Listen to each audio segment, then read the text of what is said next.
Soft copy ni Madam, gawin nating Rush ID. Siyempre, align muna natin siya sa template natin. Sabay remove ng background. Kasi nakiusap si Madam kung pwede white yung background niya.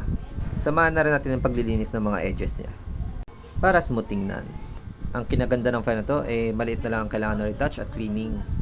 Kung napansin nyo, may damage yung kabilang color. So, ang ginawa ko dito is kinapik ko yung maayos na color sa kabila at nilipat ko sa kabila.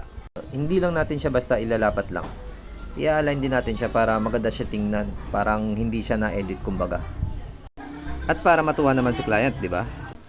Isa din sa napansin ko doon sa color na kinapik ko, iba yung kulay ng tela niya. Siyempre, gagawa natin ng paraan yan. Yung hindi halata na kinapi lang siya at nilapat lang sa kabila. Erase na natin yung mga excess elements.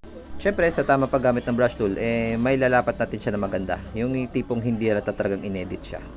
Bali, yung pagka-blend niya is maganda talaga tingnan. Kahit sabihin pa natin hindi na halata to sa 1x1. Naka-action mode din pala ako dito sa Photoshop ko, kaya one click lang, lumalabas na yung mga package na gusto ko. Kung nakaabot mo kayo sa part ng video na to, maraming salamat po. Please follow, react, comment, and share for more videos like this. Thank you!